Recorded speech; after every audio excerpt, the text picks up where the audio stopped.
Let us see how you can create further steps as soon as you receive an order via WhatsApp bot. So let us create a dedicated flow with the trigger as whenever a new order comes in. Let us name the bot first. Click on this plus icon, select the WhatsApp bot option, and then start ecom bot when. So this is a trigger when new order is received. Select your appropriate channel and then click on save. Now in the next step, you can ask a question or send a message to the user in here for asking the question option, and then I'll select the option of interactive.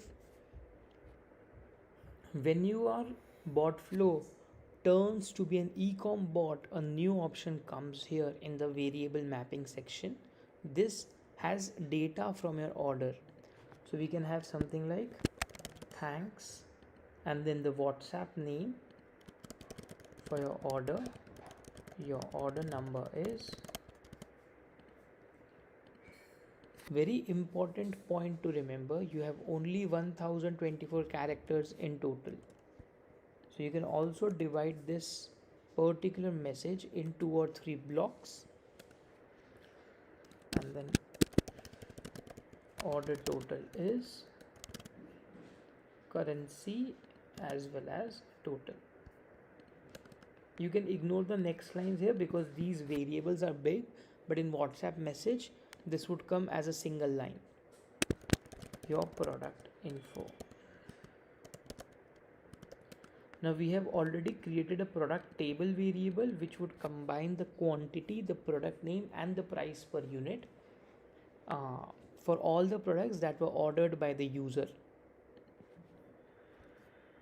Now you can ask the user if they want to proceed or maybe cancel the order. In general, you should not ask to cancel to avoid your customers churn, but I'm just showing you how the entire flow could look like. So here kindly click below button to continue, then save. Now if someone is clicking on cancel, we'll click on this plus icon, we'll use the option of native e-commerce actions, update the order. You'll get the order ID from this e-commerce mapping, order ID, and then you'll have a field as order status, as you can update it as cancelled, and then possibly send a reply to the user, your order has been cancelled. And then you can have your upselling flow, or retargeting flow. Maybe you send them the product message again or multi-product message again, all these things from here. It completely depends on you. Now if the user selects proceed, the next step you would want to do is ask the address from the user. So for Indian and Singapore businesses only, presently, might go global in future, there is an entire address block message option from Meta. So to use that block, simply click on ask a question, and here we have address message. This only works for businesses in India and Singapore. So you can mention kindly send your address, kindly enter your address. You can select your business country, and if the user if the user has previously interacted with your bot and given you the address, they can easily select that as well if you select the option of send previously saved address. Now using this block, the bot will send the address form, one single message form, and then in the next step you can update that via the native e-commerce action, update order.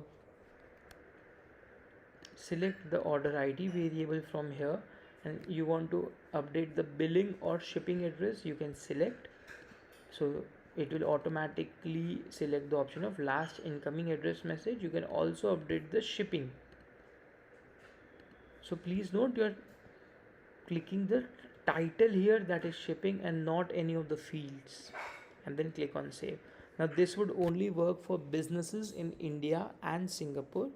For other businesses, how you can collect the address is you can ask user like your city, your address, your state, and then store it in the order.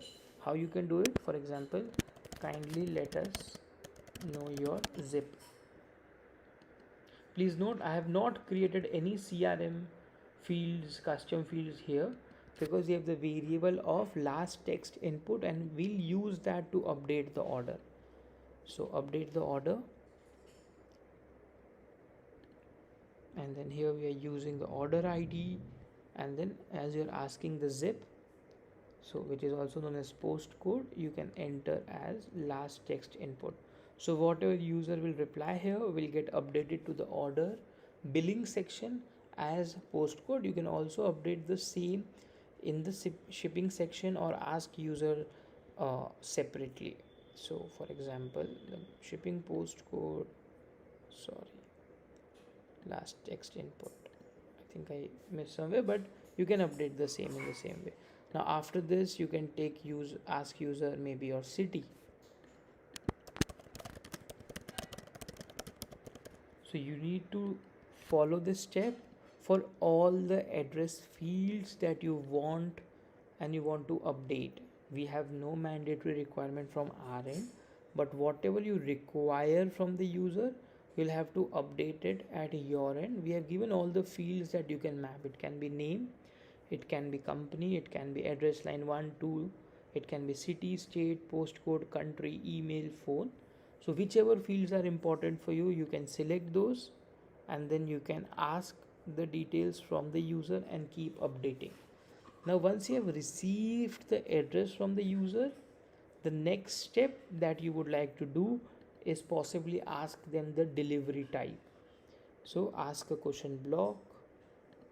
So you might be giving two options, that is either door delivery or store pickup. So kindly let us know your delivery time. So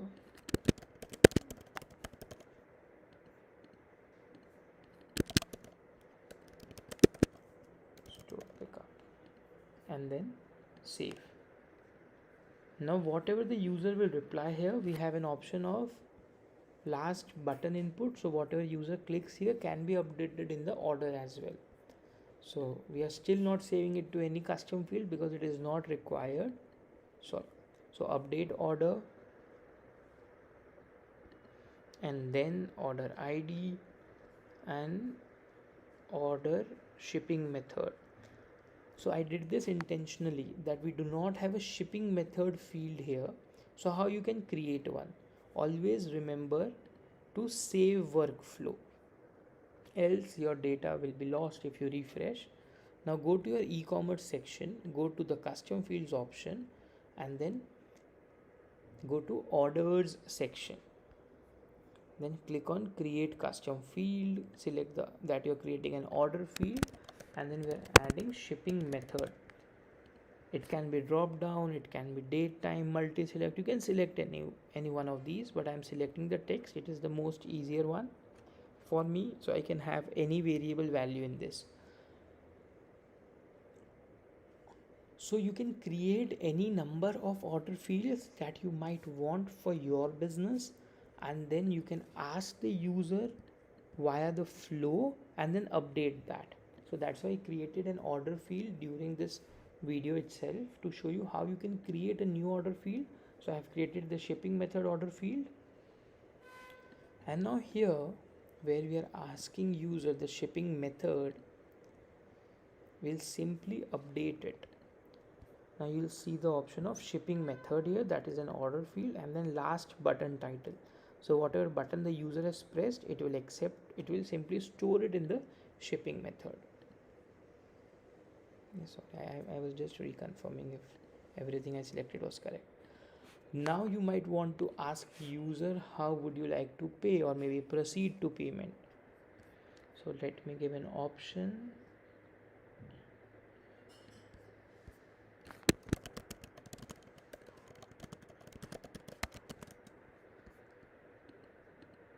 So let us have two options, cash on delivery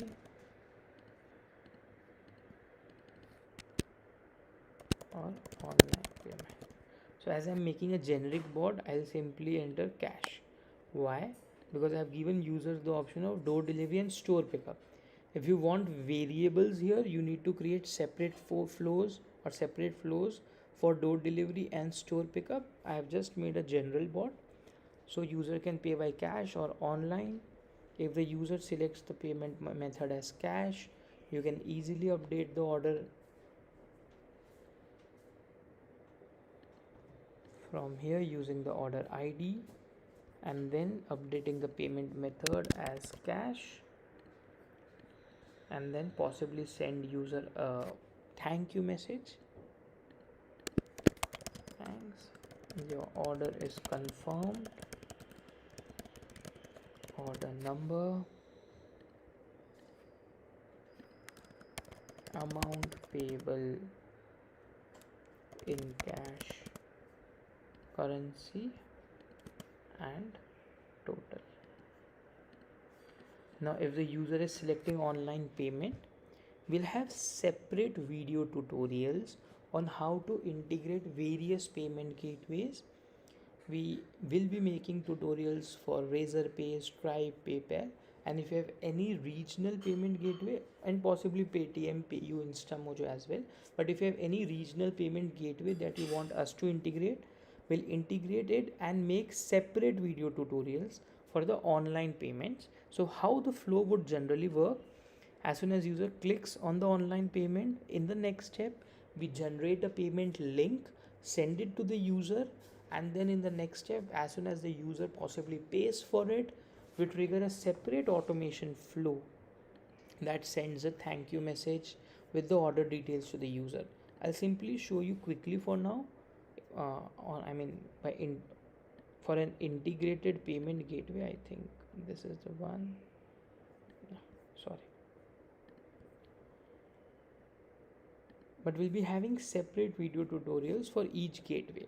So if someone basically selects online payment here, we are mentioning that kindly wait, we are generating a payment link. At times it takes 2 or 3 seconds. Now we are multiplying the value by 100 because some payment gateways take values multiplied by 100. So if it is $1, they would want 100, and it might be $1.01, they'll require 101 as the value. Then we have saved the data in the custom field, we have created a payment link, and then we have sent this link to the user to pay. And then after some delay, if the payment has been received, now this works via separate flow, we send a confirmation message. You can also skip this, and if the payment has failed, means if you have not received payment maybe in like an hour, we have added a time delay here, then we can simply remind the user that we have not received your payment for the order, and then you can again add a go to step here, generating a fresh link or giving payment options again to the user. So for this particular flow might vary from payment gateway to payment gateway, but we'll have separate videos for this. So this is how you can make your flow. Whenever you receive an order, you ask user to confirm the order, you get address from the user, you update it to your particular particular order, and then you can ask the shipping method, update that, then you can ask the payment method, update that, or maybe generate link and collect online payments instantly. So whenever an order is received, there's an altogether separate trigger which initiates whenever a user places an order. Thank you.